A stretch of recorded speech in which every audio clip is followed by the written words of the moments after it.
ዘዳግም ምዕራፍ 33 ቁጥር 26 እስከ 27 ይሽሩን ሆይ በሰማያት ላይ ለረድኤት በደመናትም ላይ ታላቅነትን የሚሄድ እንደ እግዚአብሔር ያለ ማንም የለም፣ መኖሪያ የዘላለም አምላክ ነው ይላል። ይህ መዝሙር በጣም በቅዱሳት መጽሐፍት የተሞላ ነው።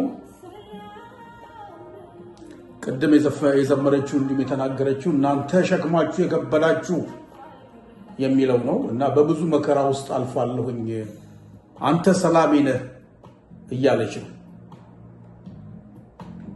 በጣም የሚባርክ መዝሙር ነው።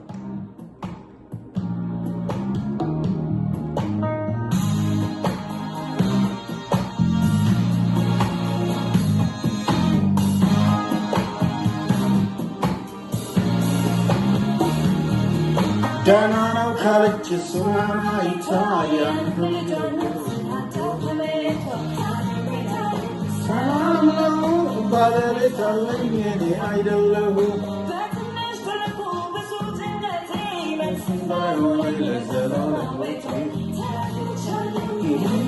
ያለው ነገሬን ሁሉ አስረክቤዋለሁ።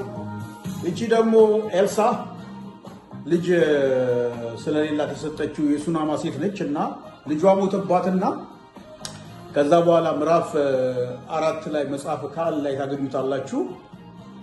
ቤት ዘጋችበትና ወደ እሱ ልትሄድ ስትል ባሏ ምንድነው እሬት ነው የምትሄጂው ስላት ጊዜ ደህና ነው አለችው። ከዛ በኋላ ደግሞ ከውጭ ሲመጣ ግዕዝያን ይመስለኛል አገልጋዩ እስቲ እቺ ሴት መጣች ምንድነው ደህና ነው አለችው።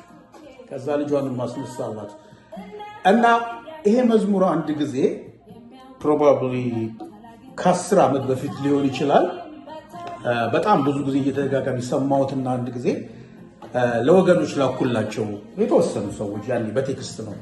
ከዛ በኋላ አንድ ጓደኛዬ እና ደወለችልኝና ስልክ ያላትም ነበርና ማን ነው ይሄንን የላክልኝ ማን አንተ ምናምን። ከዛ በኋላ ስሟን ጠራሁኝና አማረ እኮ ነኝ ምናምን። ወይኔ አማርዬ ተባረክ በስንት ጭንቅ ብላ በልጇ ምክንያት የተቸገረችበትን ነገርና ትልቅ መጽናኛ ሰላም ነው ቢሆን ብታረገኝም ብታድነኝም ባታድነኝም እንደገና ደግሞ ባለቤት አለኝ የኔ አይደለም የሚለው ራሱ በቃ ልቧን ነክቶት she was extremely blessed by it። ሰላም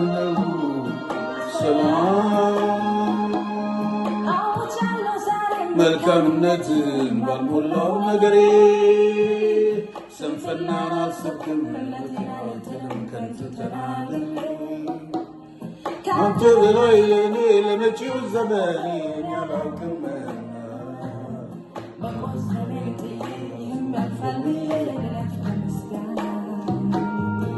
ብርቱ ሰፊ ሕይወቴ ያዙዘኝ ሲበረታ ብርቱ ሰው ሲሆን ሕይወቴ የሚያስጨንቃችሁን ነገር ሁሉ በእርሱ ጣሉት። የእግዚአብሔር ሰላም በላያችሁ ላይ ያርፋል። ሰላም ነው፣ ሰላም ነው። ሰላም ባልሆነበት ጊዜ ሰላም ብሎ መዘመር የሚያስችል እግዚአብሔር ብቻ ነው፣ ክርስትና ብቻ ነው። ሰላም ነው፣ ሰላም ነው ስሉ